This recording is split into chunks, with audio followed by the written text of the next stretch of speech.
Tidak ada yang tahu siapa yang pertama kali menyebutnya, rumah 3 langkah. Tapi setiap penduduk desa kecil di pinggiran Kabupaten Tawang sudah tahu artinya. Langkah pertama ketika kau masuk, langkah kedua saat kau mendengar bisikan, dan langkah ketiga saat kau tidak bisa kembali. Rumah tua itu berdiri di ujung gang, berdempetan dengan kompleks pemakaman lama. Atapnya sudah nyaris roboh, dedaunan kering berserakan di halaman, dan jendela-jendelanya dipaku dari dalam. Seolah orang terakhir yang tinggal di sana ingin memastikan sesuatu tidak keluar, bukan mencegah masuk. Kevin menatap rumah itu dengan rasa puas, menggenggam kamera DSLR-nya erat. Lihat Laras. Perfect banget buat uji nyali. Ini bakal viral banget. Laras memeluk dirinya sendiri, meski belum terlalu malam.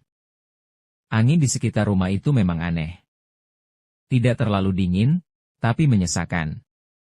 Seperti menyimpan napas kemarahan yang sudah lama tertahan. Aku nggak yakin, Kev.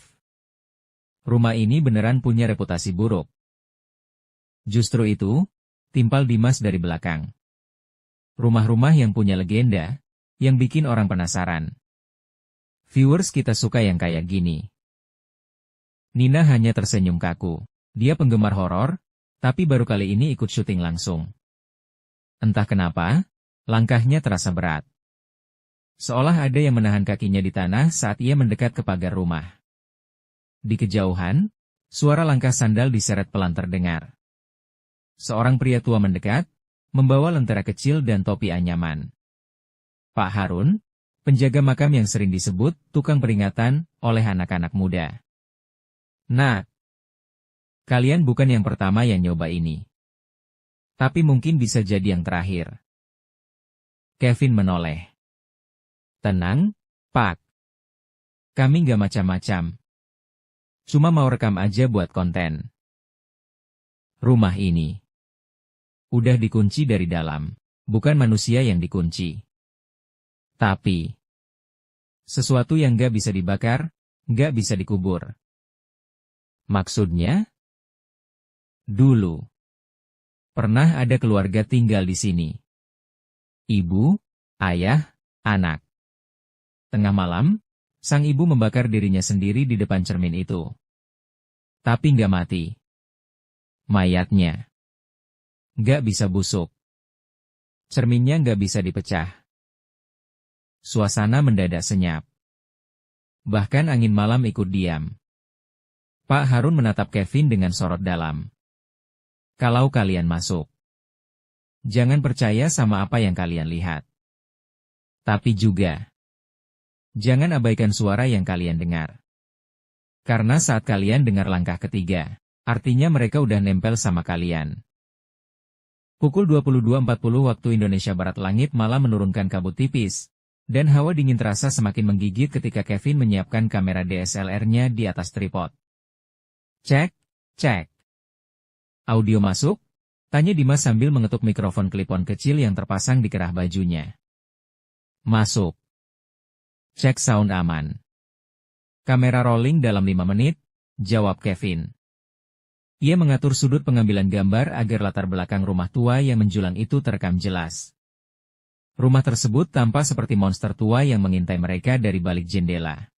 Mereka membawa perlengkapan lengkap, 3 kamera DSLR, 1 kamera night vision, mikrofon wireless, lampu sorot portable, powerbank cadangan, senter, serta kamera kecil yang akan dipasang di kepala untuk POV, point of view.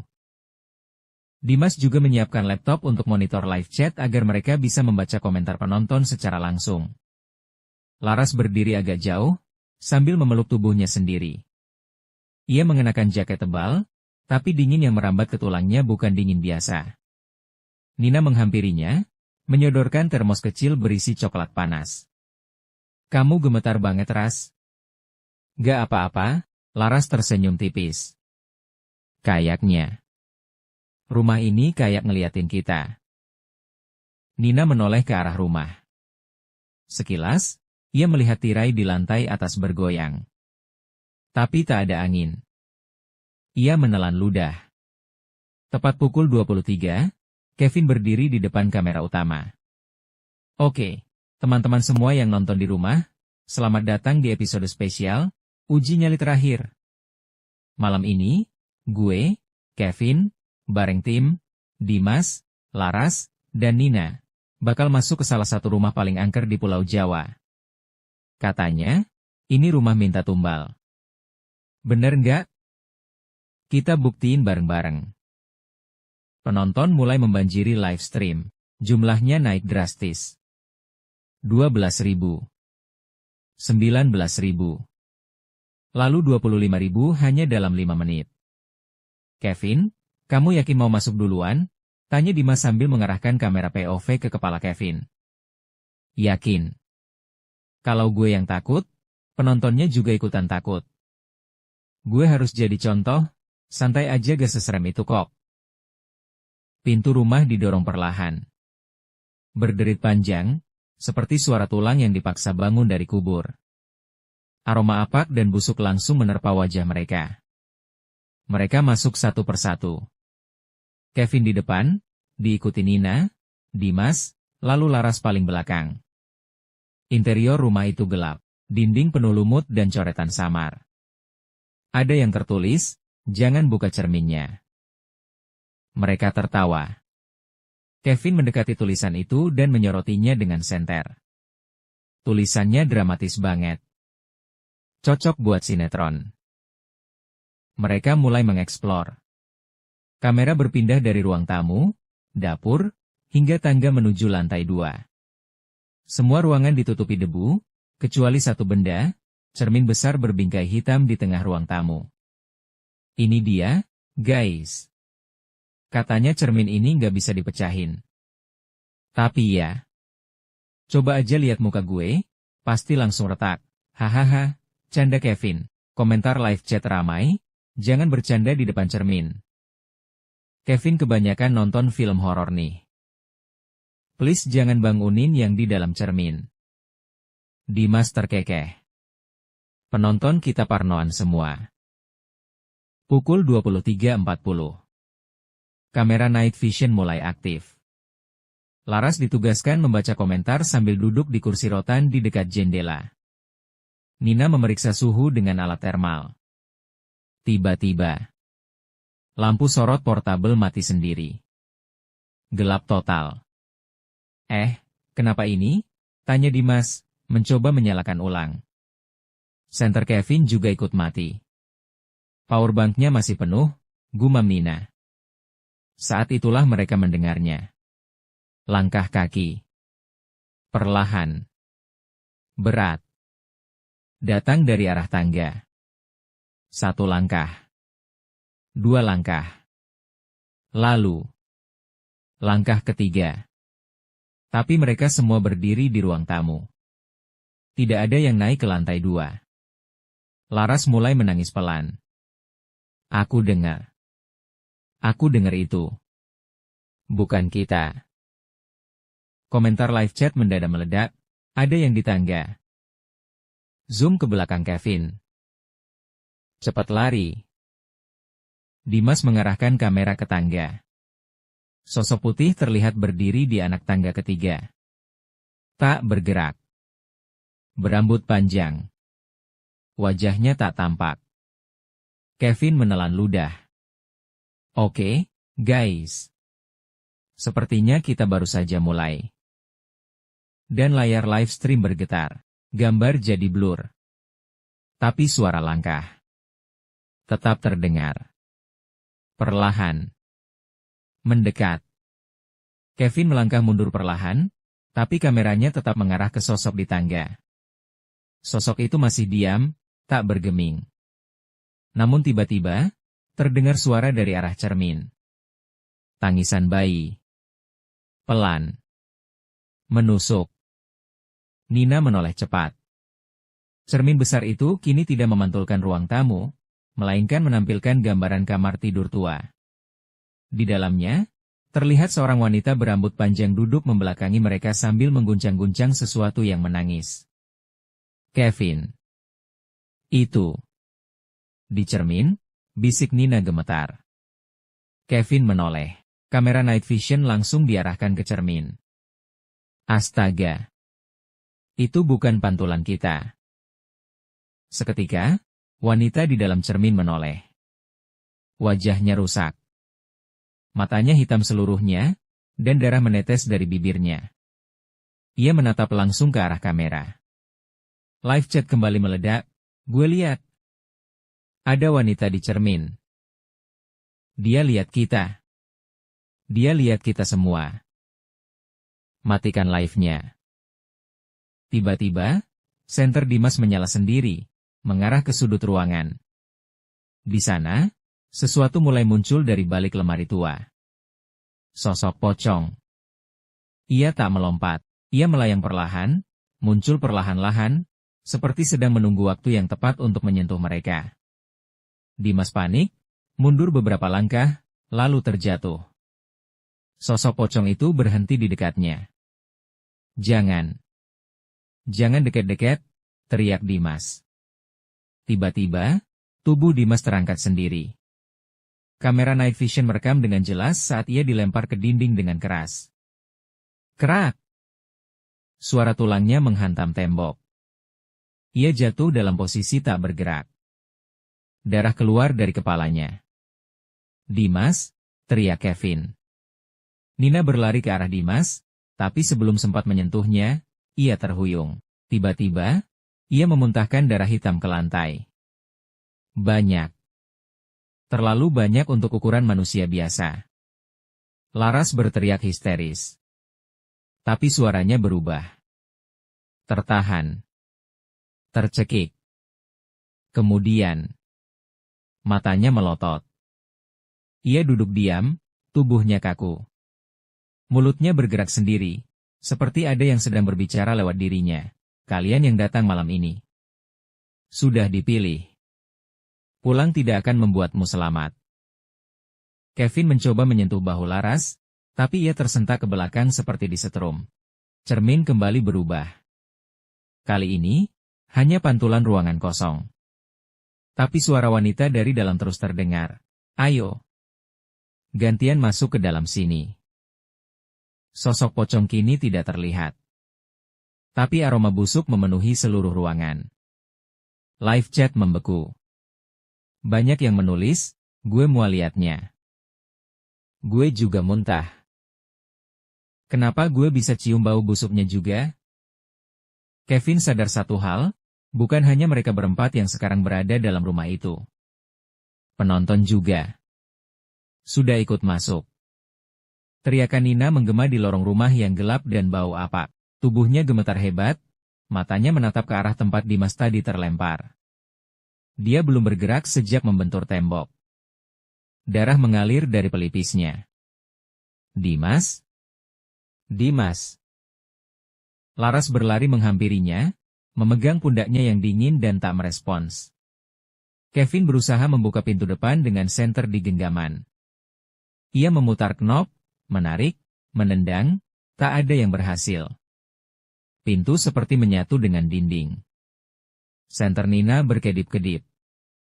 Kamera utama masih merekam, lampunya menyala merah, menangkap semua kejadian tanpa henti. Ini nggak bisa dibuka. Kevin berteriak frustasi. Semua pintu terkunci. Nina, yang masih berdiri di pojok ruangan, tiba-tiba jatuh berlutut. Ia terbatuk-batuk hebat. Tangannya menutup mulut, dan dari sela-sela jemarinya keluar cairan merah kental, darah. Ia tersedak, lalu muntah lebih banyak darah hingga mengotori lantai di depannya. Laras menoleh dan menjerit. Kevin mencoba mendekat, tapi saat ia memegang tubuh Nina, jari-jarinya terasa panas seperti terbakar. Nina terjatuh ke belakang, tubuhnya bergetar, lalu diam, dengan mata terbuka dan tatapan kosong ke arah langit-langit rumah. Nina! Nina! Jangan gitu, Nina! Tiba-tiba, suara tawa perempuan terdengar. Serak. Kering. Panjang. Seperti berasal dari segala arah. Suaranya menggema dalam tulang. Kevin menoleh ke ruang tengah, tempat cermin besar itu berada. Dalam pantulan cermin, ia melihat dirinya sendiri sedang tertawa. Tapi ia tahu, ia tidak sedang tertawa. Ia berdiri kaku, mulut terkatup rapat, hampir menangis. Tapi sosok dalam cermin itu, versi dirinya, tersenyum menyeringai, gigi-gigi bertaring, bola mata menghitam penuh. Apa? Itu bukan aku, gumam Kevin pelan. Sosok dalam cermin melambaikan tangan pelan, lalu menjulurkan lidah panjang seperti ular, menjilat permukaan cermin dari dalam. Kabut muncul di permukaan kaca, membentuk tulisan kabur, bukan live. Ini kuburan. Cahaya lampu dari kamera mendadak meredup. Ruangan menjadi gelap. Dari arah tangga, bunyi kain diseret terdengar pelan. Pelan, tapi mendekat. Laras, yang kini hanya bisa merangkak karena lututnya gemetaran, berbisik, "Jangan lihat, jangan lihat, jangan lihat." Tapi Kevin tetap menoleh. Di ujung tangga, berdiri sosok pocong. Tinggi. Membusuk. Kain kafannya kotor, sobek di beberapa bagian. Matanya kosong, seperti dua lubang besar, dan dari mulutnya mengalir cairan hitam pekat yang menetes ke lantai. Pocong itu tidak melompat. Ia melayang perlahan, mendekat 1 meter demi 1 meter. Kepalanya miring, bergerak-gerak cepat seperti boneka rusak. Lalu berhenti. Menatap Kevin. Tiba-tiba, kamera utama, yang seharusnya dipegang Dimas, bergerak sendiri. Mengarah ke pocong. Lalu ke Laras. Lalu ke Kevin. Fokus. Zoom. Merekam. Kevin mencoba mematikan kamera. Tombol power ditekan, tapi tak bereaksi. Layar justru berubah, memutar ulang cuplikan Kevin sedang masuk rumah, tertawa, menyombongkan diri soal konten. Lalu terdengar suara sendiri dari rekaman itu, "Kalau ada setan beneran, gue aja collab." Suara tawa Kevin dari rekaman itu terdengar, kemudian berubah menjadi jeritan histeris. Laras, masih berlutut, kini menjerit sambil memegang kepala.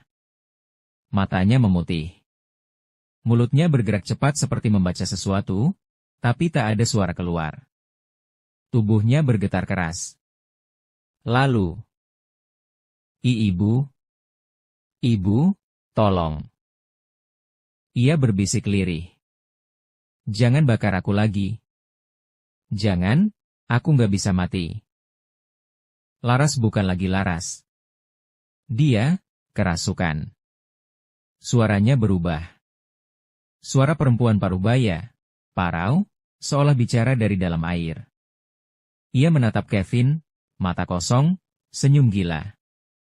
"Ayo ikut aku ke cermin, biar kita jadi satu." Laras bangkit. Langkahnya tidak normal. Kaki bergerak seperti terseret paksa. Tubuhnya seperti ditarik tali tak kasat mata menuju cermin. Ia menempelkan tangannya ke kaca, dan tangannya masuk ke dalam permukaan cermin seperti air. Kevin menjerit dan menarik tubuh Laras.